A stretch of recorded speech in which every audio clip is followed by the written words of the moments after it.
വിഷ്ണു, വളരെ പ്രധാനപ്പെട്ട കാര്യം, ജുലാനയിൽ നിന്ന് പൊള്ളുന്നൊരു മറുപടി വരുന്നുണ്ട് ബി ജെ പിക്ക്.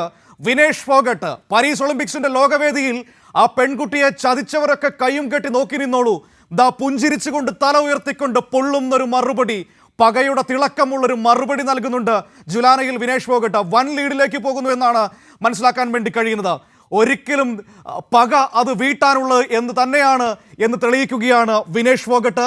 അസാധ്യമായ മനക്കരുത്തിന്റെ കാഴ്ചകൾ നമ്മൾ പാരീസിൽ കണ്ടതാണ്. ആ പെൺകുട്ടിയെ ചതിച്ചവരൊക്കെ, ആശുപത്രിയിൽ വന്ന് ഫോട്ടോ എടുത്ത് പോയവരൊക്കെ അങ്ങ് മാറി നിന്നോളൂ, ഇതാ തിളക്കത്തോടെ തലയെടുപ്പോടെ മടങ്ങി വരുന്നുണ്ട് വിനേഷ് ഫോഗട്ട്. ഇന്ത്യയുടെ അഭിമാനപുത്രി, ഹരിയാനയുടെ മകൾ ഇതാ തിരിച്ചു വരുന്നു, മിന്നും വിജയത്തിലേക്ക് പോകുന്നു എന്നാണ് നമുക്ക് മനസ്സിലാക്കാൻ കഴിയുന്നത്. അടിതെറ്റിച്ച് അടിച്ചു മലർത്തുകയാണ്. ചെറിയ കഥകളല്ല, ഇത് പകയുടെ ഒരു കഥ തന്നെയാണ് വിനേഷ് ഫോഗട്ട് പറഞ്ഞു വെക്കുന്നത്. വിഷ്ണു, ഹരിയാനയുടെ ഗുസ്തി പാരമ്പര്യം, ഹരിയാനയുടെ കാർഷിക പാരമ്പര്യം, ഒപ്പം തന്നെ രാജ്യത്തിൻ്റെ അതിർത്തികളിൽ രാവും പകലും കാവൽ നിൽക്കുന്ന സൈനികന്റെ നാട് കൂടിയാണ്. ആ മണ്ണിനെ പറ്റിക്കാൻ നോക്കിയവർക്കുള്ള മറുപടി ഇതാ അസാധ്യമായിട്ട് അവർ അങ്ങ് എഴുതി കൊടുത്തിരിക്കുന്നു. 64-15.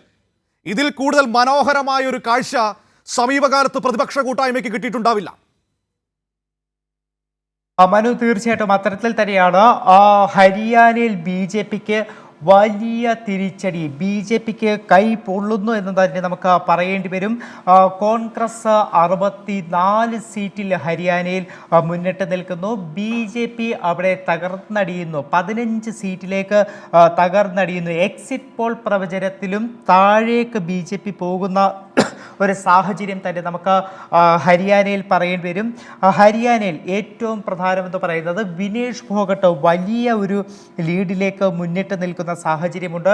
ആ ഒരു പ്രശ്നങ്ങൾ, പ്രത്യേകിച്ച് അഗ്നിവീർ പദ്ധതിയിലൂടെ യുവാക്കളുടെ വലിയ ഒരു പ്രതിഷേധം ഹരിയാനയിൽ ആളിക്കത്തിയിരുന്നു. ആ അഗ്നിവീർ പദ്ധതിയിലെ വളരെ രസകരമായ ഒരു കാര്യം കേൾക്കുന്നു. അനിൽ വിജും പുറകിലോട്ട് പോകുന്നു എന്ന് കേൾക്കുന്നു. ആഭ്യന്തരമന്ത്രിയായിരുന്നില്ലേ ഹരിയാനയിലെ ബി ജെ പിയുടെ ശക്തനായ നേതാവ്?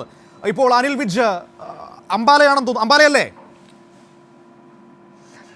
മനു, തീർച്ചയായിട്ടും അനിൽ വിജ് അംബാലയിലാണ് മത്സരിക്കുന്നത്.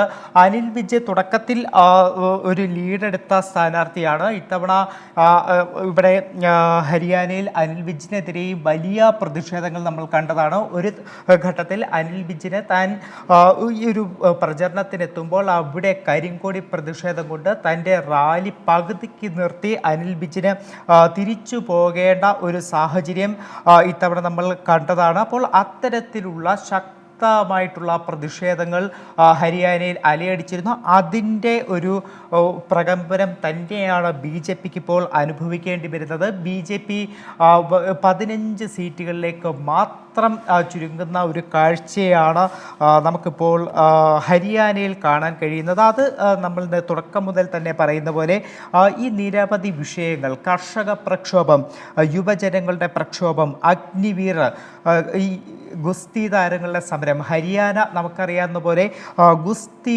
താരങ്ങളുടെ എവിടെ നമ്മൾ നോക്കിക്കഴിഞ്ഞാലും അവിടെ അഖാഡകൾ കാണാം. ഗുസ്തി പഠിക്കുന്ന താരങ്ങളെയൊക്കെ തന്നെ നമുക്ക് എവിടെയും കാണാൻ കഴിയുന്ന ഒരു സ്ഥലമാണ് ഇത്തരത്തിൽ ഹരിയാന എന്ന് പറയുന്നത്. അപ്പോൾ ആ ഗുസ്തി താരങ്ങളുടെ അടക്കം പ്രതിഷേധം ശക്തമായി നിലനിന്ന സംസ്ഥാനം. അപ്പോൾ ഇതിലെല്ലാം വലിയ തിരിച്ചടിയാണ് ഇപ്പോൾ ബി ജെ പിക്ക് ലഭിച്ചിരിക്കുന്നത്. മനു.